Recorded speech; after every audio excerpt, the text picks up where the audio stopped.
नमस्कार दोस्तों। आज के हमारे इस वीडियो में हम आपके लिए संतोषी माता के व्रत की कहानी लेकर आए हैं। एक समय की बात है। किसी नगर में एक राजा और रानी थे। उनके दो बेटियां थीं। राजा ने अपनी दोनों बेटियों को तैराकी, तीरंदाजी, घुड़सवारी आदि सभी प्रकार की शिक्षा दी थी।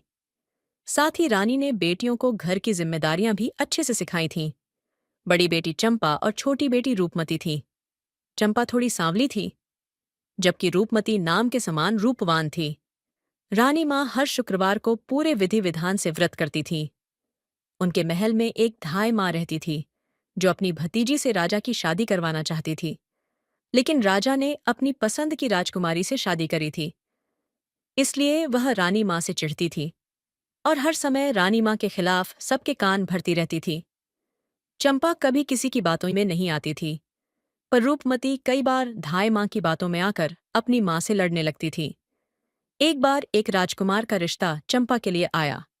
राजा ने धूमधाम से चंपा की शादी कर दी और उस राजकुमार को घर जमाई बनाकर रख लिया। शादी के बाद रानी माँ ने चंपा को भी शुक्रवार को संतोषी माता का व्रत करने को बोला। अब हर शुक्रवार दोनों माम बेटी व्रत करने लगी। संतोषी माता की कृपा से चंपा गर्भवती हो गई। राजमहल में चारों तरफ खुशियां ही खुशियां छा गईं। एक दिन रानी माँ और चंपा का शुक्रवार का व्रत था। तब राजा और उनके जवाई सिपाहियों के साथ शिकार को गए हुए थे। तब धाय माँ ने एक चाल चली और रानी माँ के खाने में खटाई मिला दी, और अनजाने में रानी और चंपा ने वह खटाई वाला खाना खा लिया, जिससे संतोषी माता रुष्ट हो गई। और रुष्ट होकर संतोषी माता ने राजा और उनके जवाई को रास्ता भटका दिया और उन दोनों की याददाश्त भी चली गई। वह दोनों के सिपाहियों से अलग हो गए और इधर उधर भटकने लगे। भूख प्यास से व्याकुल होकर वह दोनों बेहोश हो गए। उसी समय वहां से कुछ साधु गुजर रहे थे। उन्हें बेहोश देख वह उन दोनों को अपने साथ अपने आश्रम में ले गए। सिपाहियों ने उन दोनों को खूब ढूंढा, पर वह दोनों नहीं मिले। तब सिपाही वापस महल आए और रानी माँ को सारी बात बताई। चंपा को जब यह पता चला तो वह बहुत रोई, पर रानी माँ ने अपनी जिम्मेदारी संभालते हुए चारों दिशाओं में सिपाहियों को राजा और जमाई को ढूंढने भेजा। कई दिनों बाद सब खाली हाथ ही वापस लौट आए। तब रानी माँ ने बड़े बेटी चंपा का राज्याभिषेक कर दिया और राजगद्दी पर बिठाया। अगले शुक्रवार रानी माँ और चंपा ने फिर से व्रत रखा। तब धाय माँ ने फिर से चाल चली और उनके खाने में खटाई मिलाने लगी। लेकिन तभी रानी माँ ने उसे ऐसा करते देख लिया और उसे पकड़ लिया।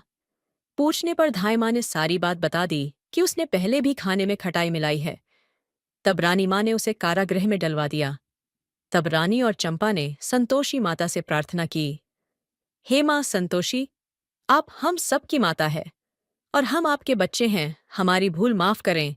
माँ संतोषी हमारे पति को वापस लाएं। तब उसी रात्रि को संतोषी माँ राजा के स्वप्न में आई और बोली, अरे राजा, उठ और अपने राज्य वापस जा। तेरा जवाई और तू मेरे प्रकोप को झेल रहे थे। अब तू अपने राज्य जा और मेरा एक मंदिर बनवा।